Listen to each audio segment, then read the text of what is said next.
It's time now for our Bulldog conversation. Brad Radice back with you, and I'm joined by Brian Toone, a computer science professor right here at Samford University. Brian, thank you so much for joining us. Thank you.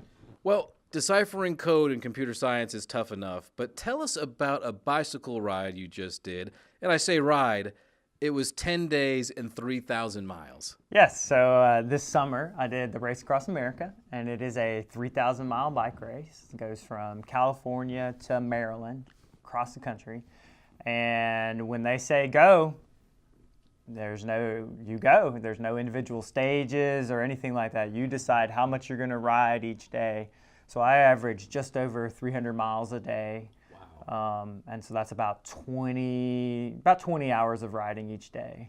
And then, with eating and then just a tiny little bit of sleep. So about 2 to 3 hours of sleep per day. You are exhausted by the end of this race, for sure. And outside of a passion for cycling to take on an endeavor like this, it's also for a good cause. You raised a lot of money for a special cause near and dear to your heart. Yes. So we were raising money for Hope for Gabe, which is a charity based here in Central Alabama, and they are raising awareness about Duchenne muscular dystrophy.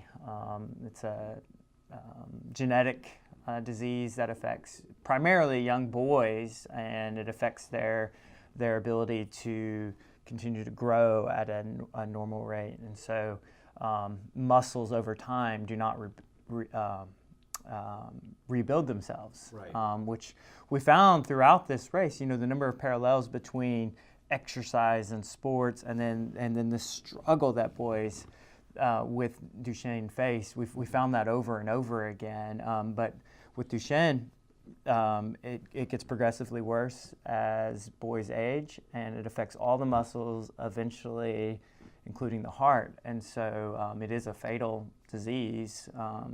Boys typically don't live past their early 20s. Wow. And so a young boy here in Birmingham, the Birmingham area, has this disease, and so we partnered with them to really raise awareness and make connections across the country with different research institutions, and as well as political connections to try and hopefully find a cure for this disease. Absolutely. Well, it was a ride worth doing. Yeah. And I know you've done it before, and I just have to ask, because I know you train, I know you practice for it.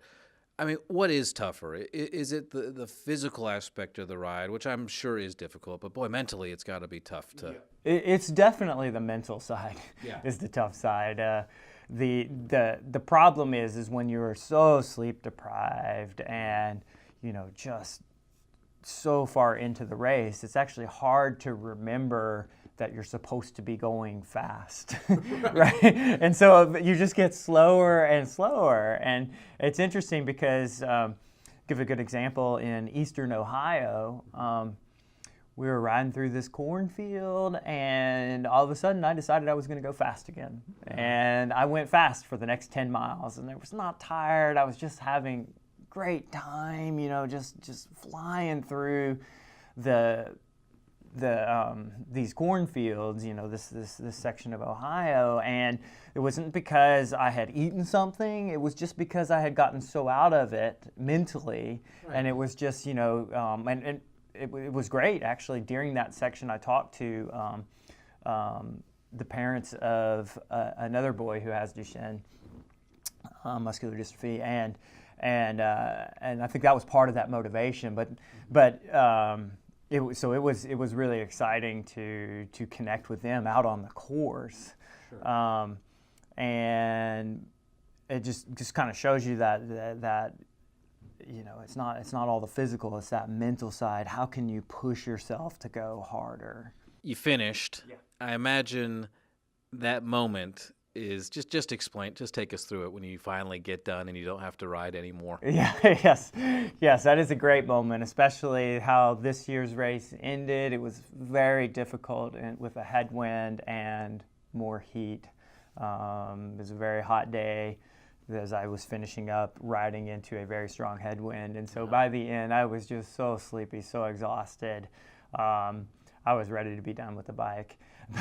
But I was also very excited because we had met all of our goals. We had met our fundraising goal. We had met my personal time goal, and I was the first American to finish, which I was really excited about that.